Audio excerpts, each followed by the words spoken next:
Greetings humans, regardless of creed, colour and potential hydrotelluride odours. Welcome to my review of Anne McCaffrey's Dinosaur Planet. McCaffrey is probably most famous for her dragon novels that began with Rider. That Hugo Award winner was followed up by Dragonrider, which won her the Nebula. And though McCaffrey is probably most famous for that series, this novel is the first in the Ireta series, a mere promise of a trilogy at the time this edition was published, and that ended up being 5 novels long in total. Though the presence of the FSP, the Federation of Sentient Planets, ties this book more loosely to other series as well. The plot follows a group of colonists led by Varian and Kai who are sent to explore the planet Ireta for potential fuels. They're joined by a mix of characters and some people from heavy worlds. Meanwhile, 2 alien races, the extremely long-lived Thex and the snooty avian Rixie, are exploring 2 other planets in the system. Varian, Kai and company set about their exploration and discover that the planet has been previously explored, and certain areas seem stripped of resources that they expect to find there.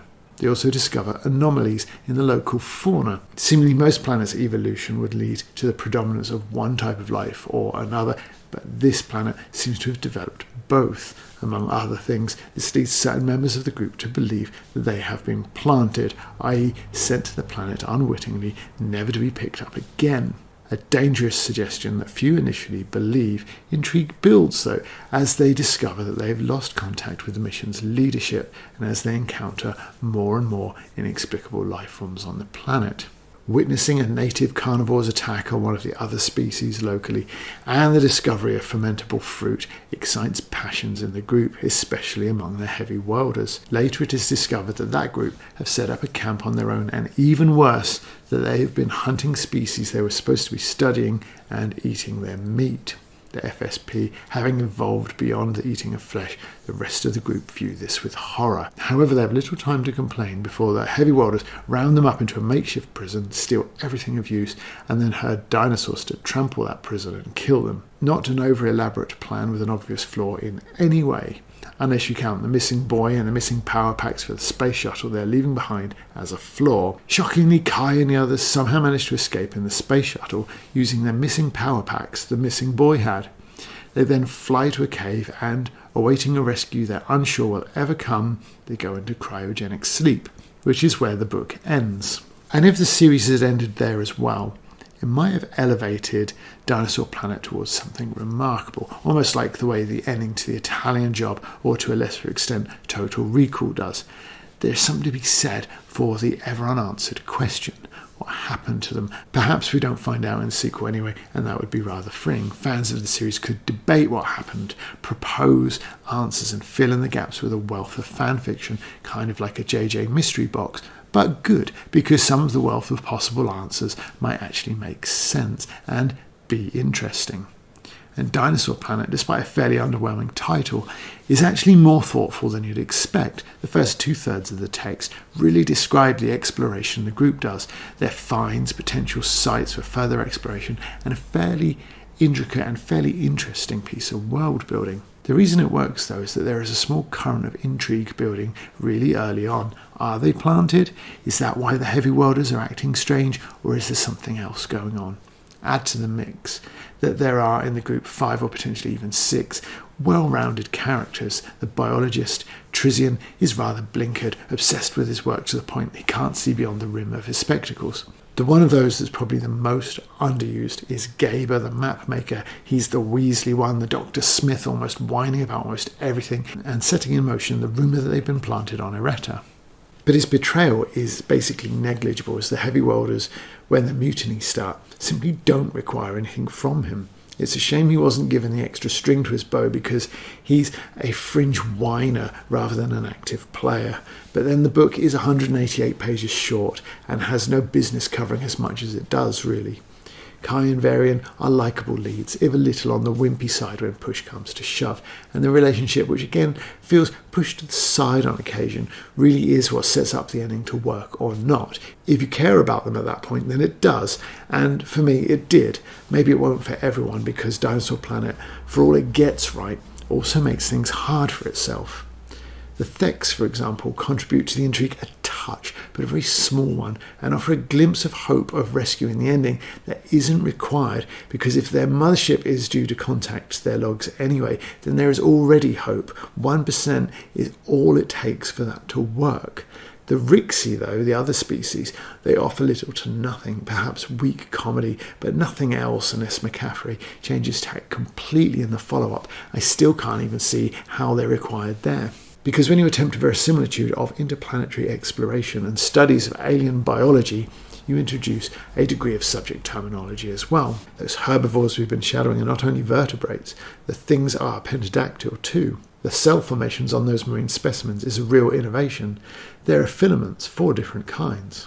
And everything on the planet smells or tastes of hydrotelluride. That's mentioned a lot.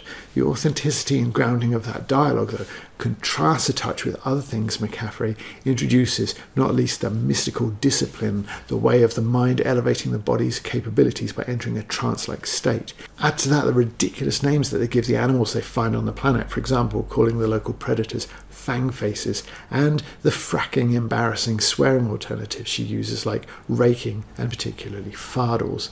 It's a minor mishmashing of tones. Along with all that, there's 3 alien races, one which, though mentioned, doesn't make an appearance at all, and all the new creatures of the planet and all the characters have unusual names, sometimes unusual names that are quite similar. If you pick up Dinosaur Planet expecting a light-hearted romp or adventure, then it is not the book you're looking for, even though fardals and fang faces make it seem like it might be. Especially later on, when the fang faces are revealed to be a number of T-Rexes. The thing that most jarred for me was the revulsion and horror that meat-eating causes the supposed superior members of the crew. The heavy welders have taken to eating animal protein. Lunzi's calm, detached tone did not lessen the impact of such a revolting statement. Kai thought that he would be ill, the sudden nausea was so acute. Dave, he couldn't repeat the sentence and waved a hand in lieu of words. They're Federation members. They're civilized. There are significant pages devoted to the horrors of rejecting vegetarianism because the villain of the piece is actually meat-eating. And I don't mean it's a carnivore, I mean it's being carnivorous, which again seems melodramatic as in the previous passage, which is not an isolated one by any means. The imagery of this caveman behaviour taking place on a planet of dinosaurs is hard to miss, but the irony of the piece is that the heavy welder's preferred method of execution would have seen the superior vegetarians trampled to death by herbivores, apparently ungrateful that they weren't turned into casseroles. Varian takes the youngster Bonnard to visit the heavy welder's barbecue pit and is worried about the psychological damage that he might suffer having seen it, but she makes him climb out of a mountain of dead dinosaurs that have piled on top of the shuttle in the stampede. It's also interesting because despite their superior civilized nature, they also accept that without their technology they couldn't survive on the planet, whereas the barbaric heavy welders can. So who should really be feeling so self-satisfied? Because they also have the same 4 limbs and they also have opposable thumbs. I believe that the line that covers that is included because for all the ideas of morality and exploration that McCaffrey includes, the one that she doesn't is why they can't survive. Because they can't live off the flora, or because they won't resort to eating meat even when their bellies are starting to really grumble and the guy sitting opposite you is starting to look like a really tasty snack. It's finger-licking good. Nor does the heavy welder's plan make a great deal of sense, given that they are quite happy to indulge in some casual violence. With a cool smile of pleasure, she struck him in the face with the blow that lifted the man off his feet and sent him rolling down the hard deck to lie motionless at Lunzi's feet. Pascuti casually swatted Gaber into silence. The cartographer hit the deck with a terrible thud and rolled to one side. These 2 similar passages demonstrate the casual violence of the heavy welders. That also leaves both Kai and Varian with broken limbs, and some doubts over whether one abused youngster will survive her ordeal or not.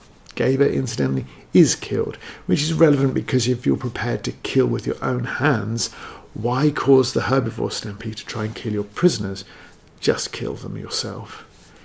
It's also worth mentioning that this edition of Dinosaur Planet has a ridiculously high number of typing errors and manages to misgender one of its own leads twice. In conclusion, Dinosaur Planet is probably not ever going to be considered McCaffrey's finest work. The clashing tones, burdensome plot bloat, and pedestrian pace generally will preclude that. However, I think that people that like proper Star Trek might well enjoy it for the latter reason at least.